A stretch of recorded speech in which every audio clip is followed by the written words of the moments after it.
الحمد لله رب العالمين۔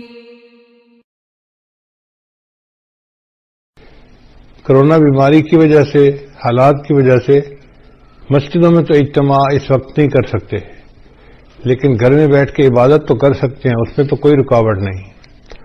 ہم ابھی سے رمضان کی تیاری کریں اور ذہنی طور پہ ہم عبادت کرنے کے لیے تیار ہو جائیں اور اللہ کو منانے کے لیے تیار ہو جائیں، خوب دعائیں مانگیں۔ اگر باجماعت تراویح مسجد میں نہیں پڑھ سکتے تو گھر میں تو پڑھ سکتے ہیں نا۔ مسجدوں کی عمارتیں بند ہوئی ہیں، اعمال بند نہیں ہوئے۔ اعمال تو ہم کر سکتے ہیں، تو ہم تلاوت کریں، نمازیں پڑھیں، گھر کے اندر مجالس کریں اور اللہ تعالی سے دعائیں کریں خوب ڈٹ کے۔ جتنا مانگیں گے اتنا ہی اللہ تعالی ہمیں عطا فرما دیں گے۔